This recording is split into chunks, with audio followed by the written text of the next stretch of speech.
পথ শিশু এবং ভাসমান লোকদের মৌলিক মানবিক অধিকার নিশ্চিত করতে হবে। এদের কোনো পাপ আছে? আপনি এদের তাকায় দেখেন, এরা নিষ্পাপ। এদের দিকে তাকাইলে আমার কষ্ট হয় ভাই। 24-এর চেতনায় আমরা আর ভাসমান এই মাদক সেবী লোকজন আর দেখতে চাই না। সুতরাং আমরা এই গ্যান্ডি থেকে মুক্তি যাচ্ছি। পথ শিশু নামের কোনো শব্দ থাকবে না। আমার বাচ্চাদের এরকম, এবং এদের অনেকের পিতৃ পরিচয় নাই। আমি তাদের জন্মদাতা পিতা হয়ে আমি তাদের হয়তো বা মা বাবা অন্যায় করছে, কিন্তু এরা তো কোনো অন্যায় করি নাই। সুতরাং এদের গার্জিয়ান হয়ে আমি ওদের জন্ম নিবন্ধন করবো, আমি বাবা হব, এবং যারা মুসলমানি নিয়ে নেই আমি তাদের মুসলমানি ব্যবস্থা করবো।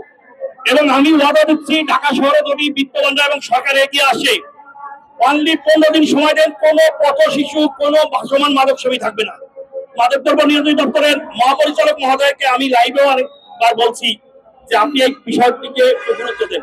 আপনি ঢাকা মেডিকেলের সেখানে যান, পুলিশ এখানে উপস্থিত আছে, সেখানে দেখেন প্রকাশ্যে সিরিঞ্জ দিয়ে ইনজেকশন দিচ্ছে, যেটা আলহামদুলিল্লাহ ভয় পাচ্ছে। এদের টয়লেট ব্যবস্থার সুবিধা নাই, এরা কি করবে? রাস্তায় টয়লেট করছে, ফলে পরিবেশ দূষিত হচ্ছে। আপনি দেখেন ঢাকা শহর অভাব নাই, অথচ পাবলিক টয়লেট যদি এদের যদি ফ্রি করে দেওয়া হয়, এই জিনিসগুলো কিন্তু আর হবে না। আমি চাচ্ছি যত দ্রুত সম্ভব মাননীয় প্রধান উপদেষ্টা মহোদয়ের কাছে আমরা ওনার দৃষ্টি আকর্ষণ করছি, উনি যেন এদের বিষয়ে জরুরিভাবে পদক্ষেপ গ্রহণ করুক। কারণ আমরা আসলে যতটুকু করতেছি এটা হলো একেবারে 100 ভাগের 1 লাখ ভাগের 1 ভাগ না। এদের সবাই যদি এগিয়ে আসে, আমার মনে হয় এদের জন্য কিছু করা সম্ভব। এরা কারোর কথা শোনে না, অথচ আপনি দেখেন আমার গালে উঠে খাওয়া দিবে আপনার সামনে। হ্যাঁ, ওদেরকে এইভাবে তৈরি করছি। ওরা কোনো ড্যান্ডি খাবে না, কিছু আমাকে ওয়াদা দিচ্ছে। আমি এদেরকে নিয়ে রায়দা পরিবহন ভাড়া করে রিজার্ভ করে নিয়ে চিড়িয়াখানা ওদেরকে নিয়ে গেছি। তোমাদের নিশ্চিত শুনছেন তো? ওদের নিজের মুখ থেকে শুনেন। আচ্ছা, চিড়িয়াখানায় নিয়ে তাদের বিনোদন করে ওইখানে খাওয়া দাওয়া আনছি, জাদুঘরে নিচ্ছি, প্রতি বছর করবো। আমরা এখানে আন্দোলন কর্মসূচি ঘোষণা করব, এবং আমরা প্রয়োজন হলে প্রধান উপদেষ্টার কার্যালয় ঘেরাও করবো। কারণ আমরা আমার ব্যক্তিগত দাবি নিয়ে আসিনি, আমি এদের সামগ্রিক দাবি। অন্যায় করছে মা বাবা, তার ফলে এরা কেন পাবে?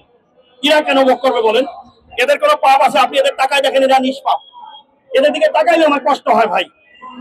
আমি জানেন না, আমার 3টে ছেলে, আমি ওদেরকে যেমন দেখি এদের দেখি আমার চোখে পানি এসে যায় এদের দিকে তাকাইলে। আমি আজকেও আলহামদুলিল্লাহ এদের জন্য 100 খাবারের ব্যবস্থা করেছি, এবং সুন্দর যাতে গোশ ভাত এবং ডাল সুন্দরভাবে যাতে ওরা একবার খাইতে পারে। আমি তো আসলে এত বিত্তবান না ভাই। আমার সারা বাংলাদেশে মাদকের অ্যাওয়ারনেস প্রোগ্রাম গুলো মাদক দ্রব্য নিয়ন্ত্রণ দপ্তরের সাথে করে, এবং মাদকের ডিজি থাকে সাথে। আমরা দীর্ঘ অভিজ্ঞতার আলোকে বলছি, এই যে আজকের যারা ভাসমান শিশু, পথ শিশু এবং ভাসমান লোক, এরা অনেক অমানবিক ভাবে রাস্তাঘাটে যেখানে সেখানে পড়ে থাকে। এদের অবস্থা দেখে আমাদের হৃদয়টা খুব কেঁদে ওঠে, সবারই কেঁদে ওঠে। কিন্তু আসলে আমরা সবাই মিলে ইউনাইটেড হয়ে তাদের জন্য যে একটা কিছু করবো, এরকম সামাজিক এবং রাষ্ট্রীয়ভাবে আমরা সেরকম সুযোগ সুবিধা পাই না। সুতরাং আজকের এই প্রোগ্রাম থেকে সরকারের প্রতি আমাদের উদাত্ত আহ্বান যে এই পথ শিশু এবং ভাসমান লোকদের মৌলিক মানবিক অধিকার নিশ্চিত করতে হবে। তাদের খাদ্য, বস্ত্র, বাসস্থান ও চিকিৎসার ব্যবস্থা করতে হবে। সরকার চাইলে সরকারের কাছে এটা একেবারেই সম্ভব, অসম্ভবের কিছু নেই।